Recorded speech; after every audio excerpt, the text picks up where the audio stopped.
It was late one night, and I was riding four-wheelers with some friends, and we were flying through some trails. I had my stock headlights that are kind of dim, you can't really see much. And for some reason, I was leading the group. We're going pretty fast, and someone decided to put a tree right in the middle of the trail. So I didn't see it in time. I was able to turn fast enough, but I turned and my wheel hit the tree, and I kind of bent my wheel. So after that point in time, I just wanted to get some brighter headlights or something to make it easier to see my the trails with my four-wheeler at night. And so then I put in LED headlights and light pods. So hopefully after my speech you'll be able to at least know a little bit about wiring, hopefully light pods.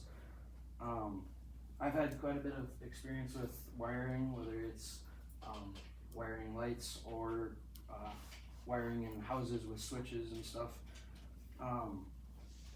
Yeah, with this I wired the light pods into my headlight switch, which I have there's an on-off switch, and then there's a high beam and a low beam switch, and I just wired it right into my high beam switch. So today I will be showing you how to wire light pods to a switch, and then just a dual battery just for testing, which you would just connect it to if you have any kind of battery source. So in light pods or anything that's a light, you have your black wire and your red wire. This is your ground, and this is your positive wire. So what you want to do is you want to take your, if you have two light pods, you want to take your two wires. So you've got two blacks and two reds. You want to take those and you want to twist the black wires together, and you want to twist the red wires together. And to connect these, I'm going to use these crimp connectors.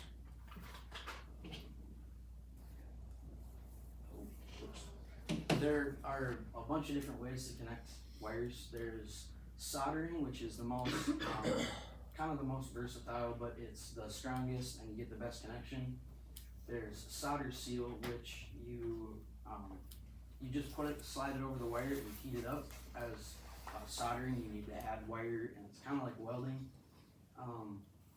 And then there's crimp connects. So like there's these are the crimp connects that I'm going to use. There's crimp connects that you can just put on one side and the other side. You can connect them and disconnect them. It helps if you need to take like a wiring harness apart, so then you don't have to redo your wiring harness over and over again. So that just kind of helps with that. And the basic tools, I guess, that you're going to need are a wire stripper. This is kind of the basic one, and this is a little bit more expensive one, but it strips the wire for you. You don't have to grab it with the wire strippers and pull it off.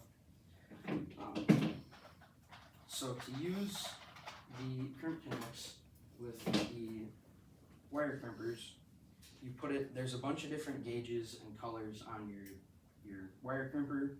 So what you want to do, there's insulated and non-insulated. I usually put it in the non-insulated. I feel like it gives me a little bit more of a clamp down. And then you kind of hold it with the wire crimpers, unless you have a third hand or somebody else to help you. You just slide it over your wire, and twist these ones tight enough. So when you twist wires, you want to twist them by themselves first, just to get them as straight as possible, so there's no like frayed wires.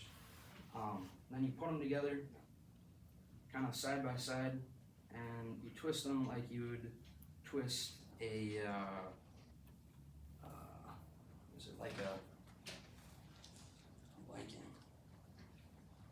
a bread bag, like a twist tie for a bread bag. You just kind of slide the wires in, and you squeeze down pretty tight so it grabs on there pretty good. And you do the exact same thing for the black wires. And So what I'm doing right now is I'm, like I said, bringing both of these wires into one, so then they can both run off the same power source and they both turn on at the same time. You can wire them individually, and you just might have issues with one turning on and the other one not turning on. So then you take your one wire, and you grab, this is kind of the more tedious part where you have to hold the wire, the actual connector with the wire connectors, or the crimpers. And when you crimp them, you want to do your outsides first to hold on, to help hold on to the wire, and then you want to put like 4 or 5 crimps in your connector. So one on the outside, and then one on your actual wire, and then one right in the middle. If you look inside these wire connectors, or the crimpers, or whatever they are, you can actually see there's more metal on the inside. That's what really helps connect everything together, even if your wires aren't touching. It's just another way of having it all come together. So then, now we have the 2 black wires into one and the 2 red wires into one. And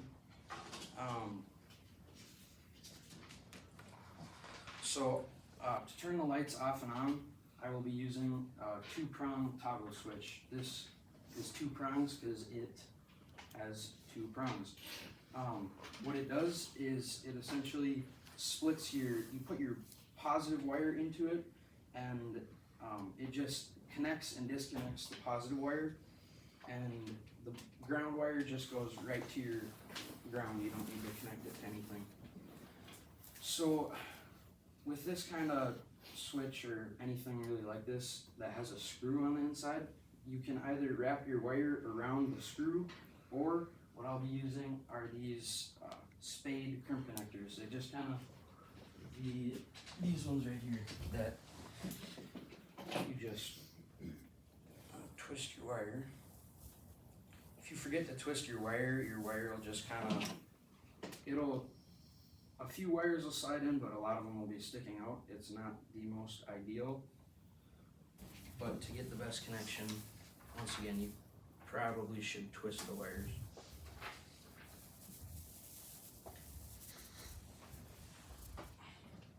And it connects the same way that the crimp connectors work. I guess then to your toggle switch, you just slide it right under the screw, and you tighten the screw down. And I'm gonna grab your other wire, and it really helps to have all your stuff pre-stripped. If you have to, I guess you can do it when everything's put together, but it's just easier to have everything prepped before you want to wire something. And with wires, there are, when I say stripping a wire, on the wire there is a protective coating, which is usually colored. It's either red or black for positive or ground.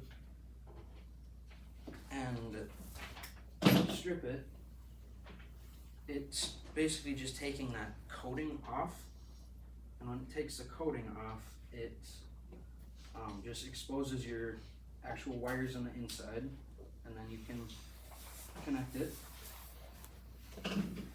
And so yeah, I've got the toggle switch wired in with the ground wire that will go to the battery. And on batteries, there's usually labels. This one says B plus and B minus. So B plus is your positive, and B minus is the negative, or the ground. And hopefully, just make sure this is off.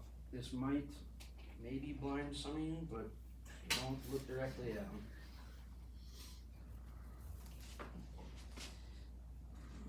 just sticking them right inside each of the terminals, just for good enough. Okay, and they're on.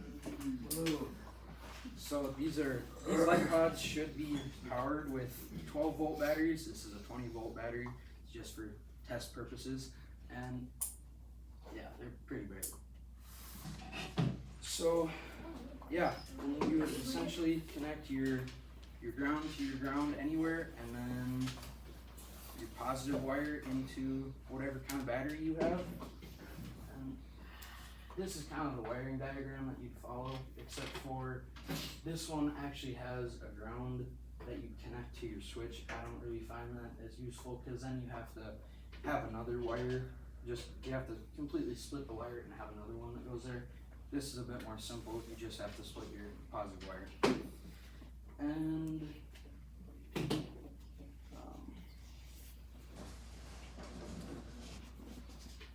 yeah, this is, if you mount it up to anything, you can, I've got bar clamps on mine. You just screw it into any kind of clamp that you have, and you can connect it to anything, like your car, your truck, really anything that you need to connect it to. And I got one more. Okay, that's it. Yeah, so this is, light pods are super easy. If you want an extra source of light if you need to see something easier, or you can use it in a boat for bow fishing. That's super helpful. Yeah, I just think that light pods are an easy and simple fix to not having enough light in any application. They're cheap. These are about $30 on Amazon for a box of 4, so they're relatively cheap. That is on Amazon. If you get, there's different brands like Rigid. There's a whole bunch of different ones. I can't even think of all of them, but I've seen a set of 2 light pods for about $300. They're yeah, super expensive, but I would guess they're a lot brighter and more like waterproof. Yeah, so this is how to wire light pods to anything that has a battery and to run a switch in there. I hope that you all learned something from this, not just wiring light pods, but just wiring in general. And yeah, thank you for listening to my speech.